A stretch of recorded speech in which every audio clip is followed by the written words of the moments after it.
Drug Smarts. Okay, so we're going to be speaking today with Dr. Jeffrey Michael Strong. He is a naturopathic doctor and the Director of Scientific Communications for Horphage Research Limited. Now, I should put an asterisk probably right up front that Horphage Research Limited is in fact the manufacturer and distributor to the world of PYCNOGENOL. They have PYCNOGENOL.com as one of their domain names, among other things. So, whereas a lot of the researchers that we talk with on this show are working for universities and academic institutions and aren't necessarily tied up so directly in the retail world of pharmaceuticals or nutraceuticals, Dr. Strong does work for a company that sells the very thing we're going to be talking about, which isn't to impugn his credibility or anything like that, but I think it is important to be aware of these sorts of things, and I'm going to try to be even more cognizant of that in the future, just kind of as we talk about different chemicals or technologies with guests who might have a financial stake in one thing or another, trying to bring that right out in the open whenever that's something that happens. So PYCNOGENOL, if you've heard of it before, you've probably heard of it in the context of antioxidation. For probably about the past 20 years, one of the main things that people are thinking about as a cause of aging and general cellular wear and tear within the body is something called oxidative stress. Obviously, if you remember even high school chemistry classes, oxidation is a chemical process that happens all the time within the cells of our body as different things get rearranged, broken down, energy released, things like that. So it's not like you can fully stop oxidative processes within your body. You wouldn't want to, you'd be dead. But the downside of some of these processes is the creation of things called free radicals, which to a certain extent can run amok within the body and cause secondary downstream reactions that you don't want to have happen. Anyway, long story short, antioxidants are things that we get within our diet which help damper down the negative effects of oxidative stress. So PYCNOGENOL is known to be quite a powerful antioxidant, and if you've seen it on the shelves in your health food store or heard it advertised, that's probably the context you've heard about it in. However, we're talking about it on this show because of the cognitive benefits that seem to also result from the use of PYCNOGENOL. We're going to start off with a general overview of the chemical, where it comes from and what it can do, but pay particular attention to the cognitive end of things, which is mostly in the second half of the interview. And with that as preamble, Dr. Jeffrey Strong. Tell us about the history of PYCNOGENOL. Originally, PYCNOGENOL, well, it's derived from a very specific, unique tree, which is the French maritime pine tree, which grows only in the southwest corner of France, just above the Spanish border there. The maritime pine tree grows all around the world, but this is a very unique region where you had a lot of factors that went into play. You had, salt water from the ocean coming into the land, and it was a very marshy area historically, and very, very poor area because nothing would grow because there was just too high mineral content in the soil and too much water around, basically. And during the time of Napoleon III, the French government wanted to develop some form of industry for the people in the area. And so they started planting this maritime pine tree there. For whatever reason, this pine tree really took to the area. And now it's one of the largest forests in Europe. Well, what made it interesting, though, is that over time, it became very clear that this species of trees was diverging from your typical maritime pine tree. If you look at the maritime pine trees, even just down the way in Spain and other parts of Europe, you look at the bark thickness, and the bark thickness is on average of around 2 centimeters. But if you look at the average bark thickness of the French maritime pine tree, it's about double that, of around 4 centimeters. So very obvious physical difference right there. And then if you look at the quality of the bark, it's very, very deep red in color, even when you break it off and look at the inside. So it shows just even in the natural bark form that it has a very high concentration of these polyphenol compounds, of these organic acids that are the active components of PYCNOGENOL. But even in the bark, it's a very high concentration. So it's the bark of this tree from which PYCNOGENOL is extracted. How did people first get an inkling that there was something worth extracting here? Well, it was interesting because it came across a researcher in France who had a hobby, more or less, of reading old explorers' diaries. So these were like, in the old times with the wooden ships, the sail to America, trying to find the way to India, right? Mm-hmm. And there was an explorer called Jacques Cartier who, during the 1500s, got stuck in Canada in the wintertime. And his team started to come down with scurvy because they ran out of fresh vegetables and were running out of vitamin C in their diets.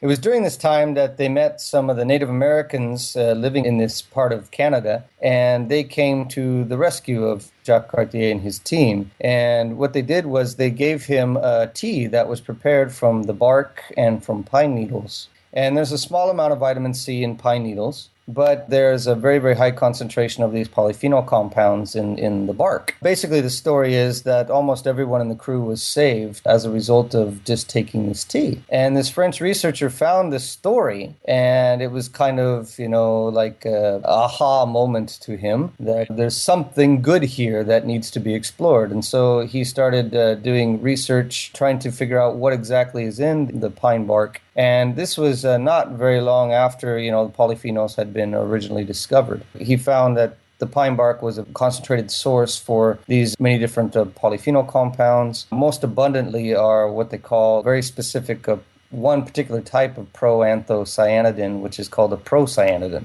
And a very high concentration of these with many different organic acids as well in there. If you consider what scurvy is basically a disease where it's due to a deficiency in vitamin C. But what happens when you run out of vitamin C is that your body cannot produce collagen. As a result of this, of course, your skin is the first thing you think of when you run out of collagen. Your skin's going to look terrible. And yes, that will be true, but it's not going to kill you. With scurvy, the problem is that our blood vessels are also made up of about 60% collagen. And so the body's not able to repair the blood vessels. And soon the blood vessels become weak. And in the case of scurvy, people die because their blood vessels break down and they bleed to death, basically. The researcher making this connection to scurvy, they started doing research into blood vessel health with this extract from the French maritime pine tree. They found that it was an excellent, what they call a vasotonic. It strengthened the integrity of the blood vessels. The research developing pycnogenol was in full force in the 1960s, and it was originally launched as a pharmaceutical product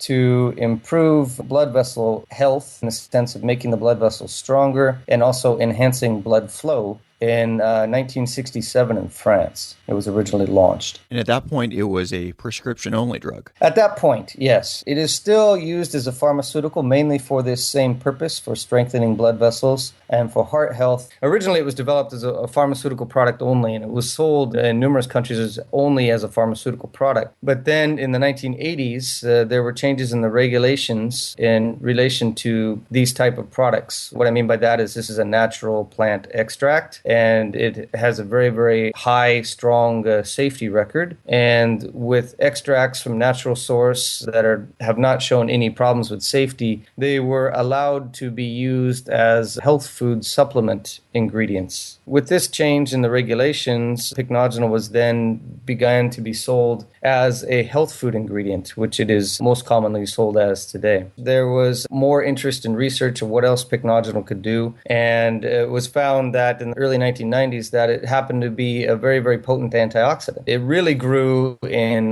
popularity and awareness in the 1990s. That was when antioxidation kind of came into the popular literature and people started knowing what that actually even meant. Yes, and it was found to be one of the most powerful natural antioxidant substances. And since then, it was found that pycnogenol, in addition to enhancing blood vessel health and blood flow, super antioxidant potential, and then it also has anti-inflammatory activity, which has been significant enough to show that it's able to relieve pain in like menstrual pain, even to the point of dysmenorrhea, or in the case of arthritis, joint pain. So it has a nice anti-inflammatory action as well. If you Google pycnogenol, the number of things that it is recommended as possible cures or at least salves for is just all across the board. Everything from athletic performance to circulation to mental clarity and memory to erectile dysfunction to just all sorts of different things. If you had to broadly categorize where it's used most often now, where would you say? In the United States, again, since it was originally developed with the antioxidant boom, I think it's still most well known as a super antioxidant there. It's interesting, it kind of depends on the country in the market. However, there's been a lot more expansion of marketing for pycnogenol based on the research that has come up. So you will see a lot more targeted formulations, say, for cognitive function, but also for women's health in the case of menstrual pain and these types of things.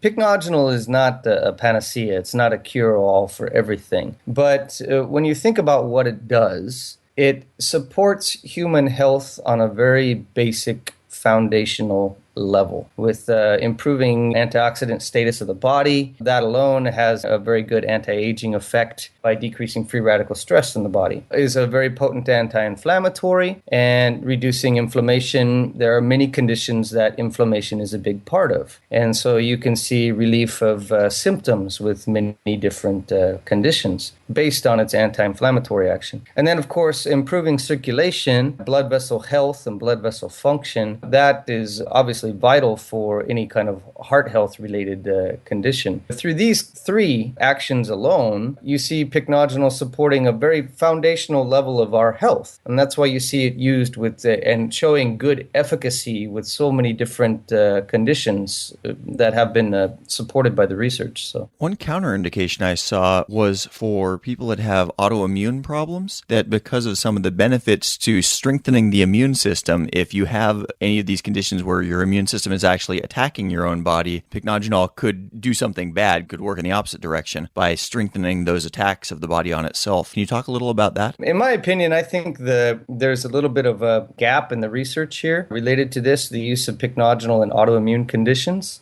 So, I mean, until further research can be done to clarify that, maybe it's good to be cautious in these people. But I think it could also have a significant benefit because when you think about an autoimmune condition, basically it's a chronic inflammatory condition where the body's own immune system is attacking itself. So it's a double-edged sword. Pycnogenol could be working both ways here, and maybe there needs to be more research related to that. But I've heard reports of people who have rheumatic arthritis who have found significant relief when they take pycnogenol. So I think a little bit more exploration needs to be done here. Are there any other dietary sources or ways that pycnogenol might make its way into a person other than this derived extract? Yeah, and it's interesting because, you don't see a lot of people munching on pine bark in their diet, but the compounds that are found in pycnogenol can actually be found in various foods. There's no one food that contains all the compounds of pycnogenol in that one simple food source. But for the polyphenol compounds, the procyanidins and things, you can find some of these mainly in the skins of various fruits. You can find polyphenols in good concentration here. Of course, you will find a whole broad range of polyphenols in these fruits, whereas pycnogenol is a very high concentrated source of the procyanidins. But within this, you can find it in fruits, vegetables, also nuts are good sources of these organic acids that can be found in pycnogenol. And even one special compound that can be in high concentration in pine bark, which is called ferulic acid, that's also found in small amounts in vegetables like red onions. So there are food sources for the compounds in pycnogenol, but it's very difficult to get them in a high concentrated source like you can get from taking one capsule of pycnogenol containing product. So for this audience, I think the cognitive benefits that can be gotten out of any supplement are going to be what's most interesting. Can you talk a little about the studies that have involved cognition? Yeah, there's some very cool stuff that the research trail for pycnogenol related cognition has come a long way. It's been going on for over 20 years. Initially, it all stemmed from reports in the United States of physicians that were using pycnogenol to treat children with ADHD back in the mid-1990s. And it started getting these reports that were popping up, physicians that were finding very good success in relieving symptoms of hyperactivity and improving the ability of these children to concentrate with this natural compound. So there was a lot of interest there. And then this was followed up with similar reports coming out of Japan. And so it came to the point that, we really need to do a study on this. And so the first study was done in children with ADHD, and it was initially announced at the International Conference on Polyphenols in Helsinki in 2004. But what they found was that basically these children taking pycnogenol compared to placebo, they performed much better. Their ability to pay attention improved significantly, as well as their hyperactivity scores improved significantly. So this was one of the first actual, double-blind placebo-controlled studies that showed that, yes, pycnogenol is having a significant effect at improving cognition, at least in these children with ADHD. And then after this, the research related to menopause, a study in menopausal women. One of the symptoms that commonly occurs with menopause is a decrease in the ability to concentrate, and memory problems are quite common with many women going through menopause. This was one of course, the symptoms that were investigated in this study. This was a 6-month-long study, 200 women involved, double-blind, placebo-controlled study done in Taiwan. And they found that after 6 months of taking pycnogenol, that there was 55% improvement in memory function. 55% sounds really, really dramatic. It was very dramatic. And they were taking a high dose. I will admit it was 200 milligrams a day that these women were on. They also had a significant improvement in their ability to concentrate. Concentration problems decreased greater than 30% was reported in the publication on this study. And at the same time, there was a research project going on down in Australia. This was a study done in elderly individuals. Now, these were healthy elderly individuals. There was 101 elderly subjects in the study. They were aged 68 to 82, I believe it was. And they were taking pycnogenol or placebo over the course of 3 months. And they used standardized cognitive function assessment tests, which are basically done through a computer battery of tests. Basically, what they found was over 3 months' time, with placebo, there was minimal change of only 1.2% improvement, which was not significant at all. Whereas with pycnogenol group, the memory function score after 3 months of continued intake significantly improved.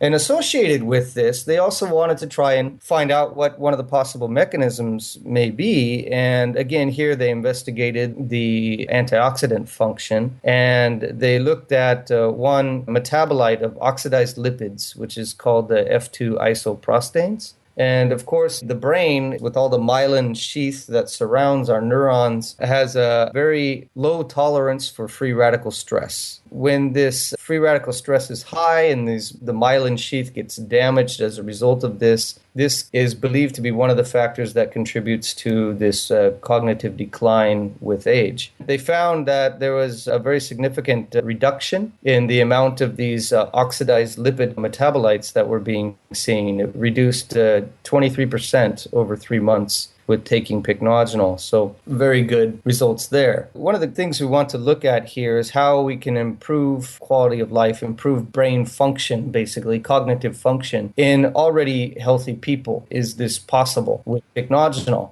So this study basically involved college students, the average age of around 23. There was a control group and a pycnogenol group, and they took a whole battery of tests. This was an 8-week-long study. The people in the pycnogenol group were taking 100 milligrams of pycnogenol a day. They did, again, a whole battery of cognitive function tests, tests for memory, tests for what they call mental flexibility. At the end of 8 weeks, they found that the cognitive function improved significantly in the students who were taking pycnogenol. Particularly, there is a test called the Paced Auditory Serial Addition. It's a test where a number is given, and you have to remember that number, and then 1.5 to 2 seconds later, another number is said, and you have to add these in your head, and the process continues until there is a mistake made. Basically, the subjects taking pycnogenol, they had a greater than 50% improvement in their ability to conduct this test. For memory recall, picture recall, they had a greater than 35% improvement here. And for logical function planning skill test, there is a test which is called the Stockings of Cambridge, out of Cambridge University. And their improvement in the ability to conduct this test, they improved by greater than 20% here as well. And then they also did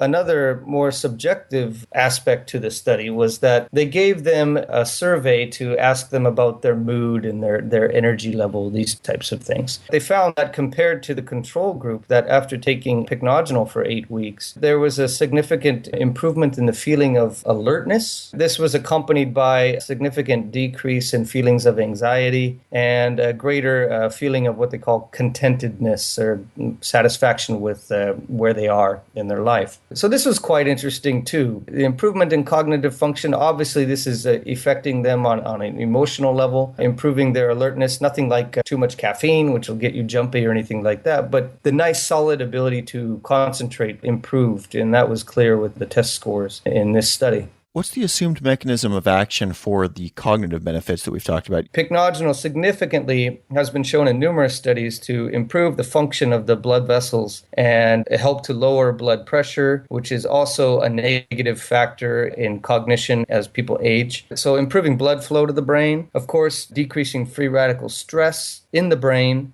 and decreasing inflammation in the brain. And I keep saying in the brain because there was a very interesting study that was published in the journal PLOS One in April of 2013. And this was research that's being done at the University of Würzburg in Germany. Basically, what they're looking at with pycnogenol is, was there any chance that these metabolites of pycnogenol were somehow being actively taken up into specific cells in the body, and therefore having a more effective action within these cells. What they found in this research, which was very cool, was that one specific metabolite of pycnogenol, it's a valorolactone compound, was shown to be actively taken up into red blood cells. So what we're seeing here is that these metabolites of pycnogenol are being carried and transported through the body in the red blood cells, which means they pass directly into the brain by virtue of this through the blood-brain barrier,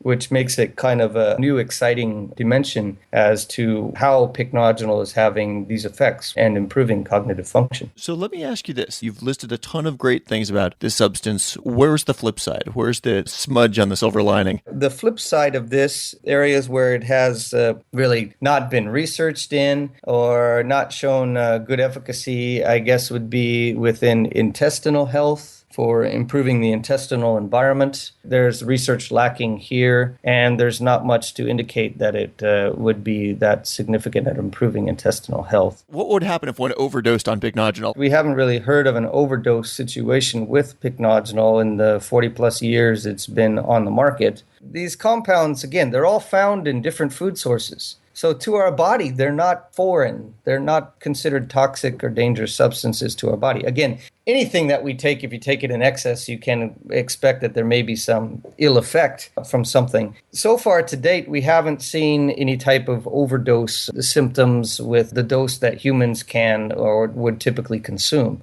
There's been research studies with heart disease patients with coronary artery disease where they were given a dose of 450 milligrams per day. And there was no significant increase in any type of side effect reports with this study. What you can see with pycnogenol, particularly if you were to take it on an empty stomach, this is a natural extract that's a very high concentration of polyphenols with organic acids as well. So it can be very acidic in that sense, in that it can stimulate the lining of the stomach and be irritating to the lining of the stomach for some people on an empty stomach. For yourself, your family, your loved ones, how much pycnogenol do you take per day? I take every day 100 milligrams, and then there are days where I'm more active. If I'm exercising more or, it's a very stressful day, then I will double it up to 200 milligrams at times. My wife also takes 100 milligrams per day. I even give it to my children, particularly when they get sick, if they have a cold, or my son sometimes develop a little bit of asthma-like symptoms. And during that time, I give it to him. And with the anti-inflammatory action, it really helps to improve his breathing and relieve the symptoms there. So my whole family's been taking it for years now. And we're still here and still doing well.